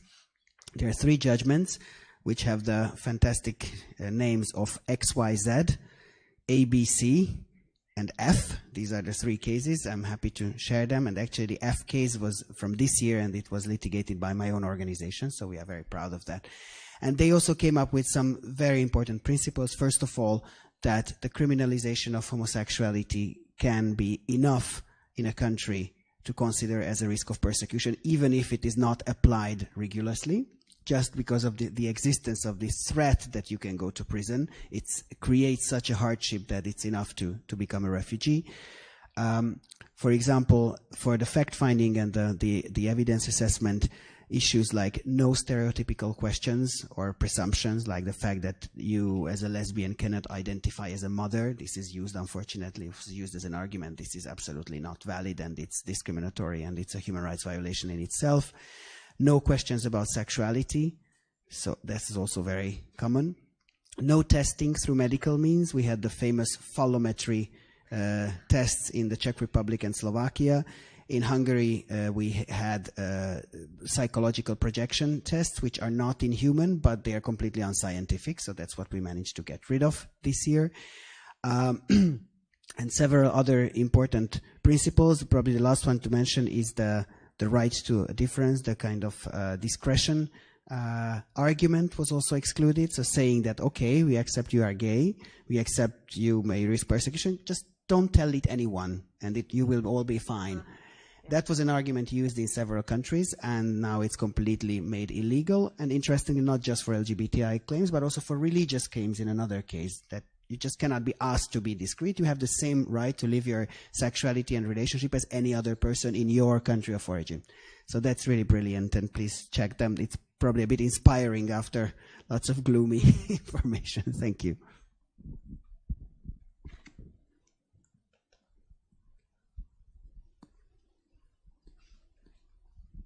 Hello, my name is Raquel, and I don't feel secure enough to ask in English, so I will ask in Portuguese. No problem. I'm not secure enough to do my presentation in Portuguese. Eu gostaria de saber como, assim, pós eleições do Trump, aqui no Brasil também a gente está tendo uma situação um pouco complicada em relação à extrema-direita e essa questão de perseguição mesmo às pessoas LGBT, assim como as outras minorias, mas vamos focar nessa parte dos LGBT, enfim. Como que a sociedade civil assim, tem se organizado? Como que você, tendo esses casos em vista e seguindo-o de perto, observa que a sociedade civil tem se organizado para ir contra essas políticas de perseguição e, enfim, como está ocorrendo esse debate? Great. Okay. So, so what happens if you come out later in life? Do you have what can you do to get around the bar? You can. There's a 1-year bar, so you have to file your asylum claim within 1 year of landing in the United States. And there are a couple of exceptions to it, and sometimes LGBT cases have been able to qualify for these exceptions. I don't know how many, but basically you have to show that there are changed circumstances that materially affect your eligibility for asylum, or there are extraordinary circumstances related to the delay in filing. And you have to accept that you filed it within a reasonable period after the changed or extraordinary circumstances. So maybe it could be that, there are changed conditions. Suddenly, a country that you came from that didn't criminalize, or, I don't know, the death penalty was introduced in your country of origin while you were in the United States. So that might be a claim. You might have threats that were made to your family members because you came out and it was on social media and suddenly your family member is under attack. I don't know, other changes in your own personal circumstances. I worked on a case a couple of years ago where the applicant was a young man who had been in the U.S., but he was not a minor any longer, and he applied for asylum very soon after the one-year bar had finished. And we tried to get him an exception by showing that he had gone to a therapist, and there were good reasons why it was taking him time, and he was not granted the exception. So I think there are cases that simply are not, are not going to be successful. And it also, the asylum judges go from granting, 94% rejection rates to 5% rejection rates across the U.S. So it's like totally Russian roulette who you get. So that's another piece of it. So Gabor, thank you for sharing the update. I try to follow European asylum developments as well on this, and it's been great. And you guys have been doing wonderful work. I don't think there are reception facilities in the U.S. There are detention facilities in California that have identified transgender units.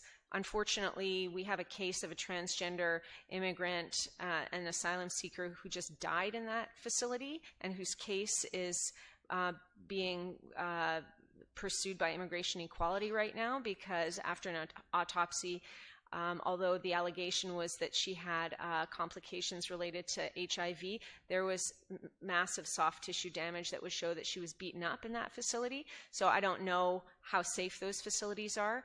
I do know that for people who are not in detention, in other words, for people who are making affirmative applications, so they're in status and they've applied for asylum in the U.S., they're not in detention, there are many, many welcoming communities across the U.S. who are taking different steps to, find housing and find support for LGBT refugees, but no particular reception facility. And then the question about Trump and how things are going with LGBT activism, maybe I'll go to the question of how does civil society organize itself. I think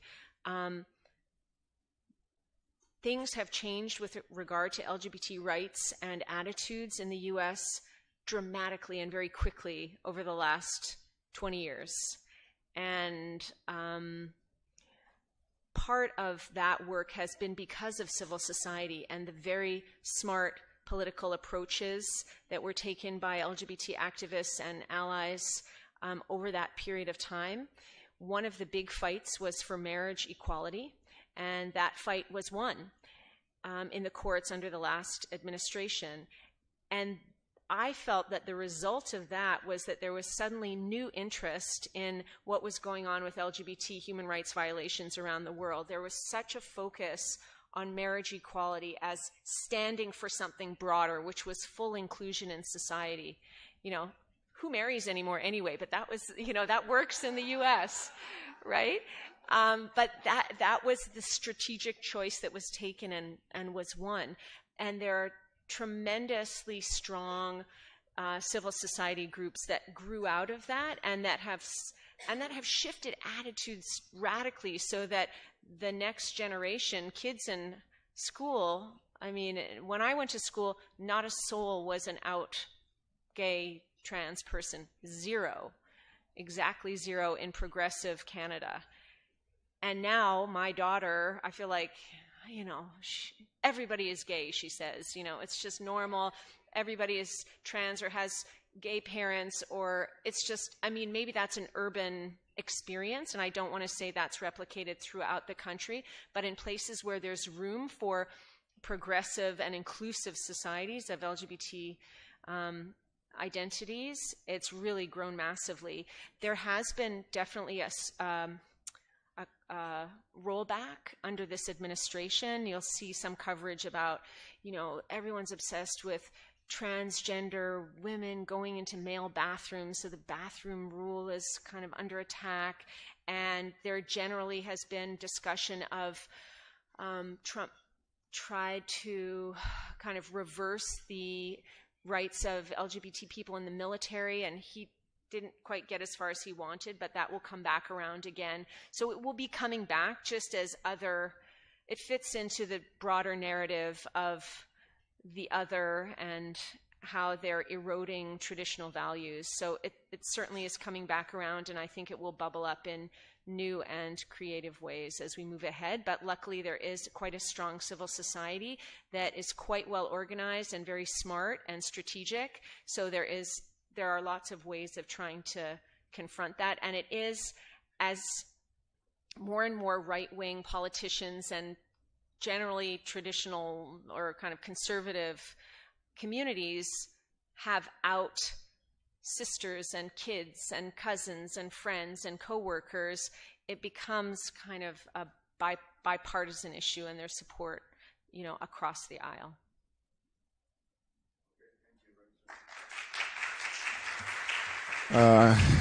Então, se tiver outras perguntas, agora no café, o café, 12 minutos de café. A gente, 4, não, estamos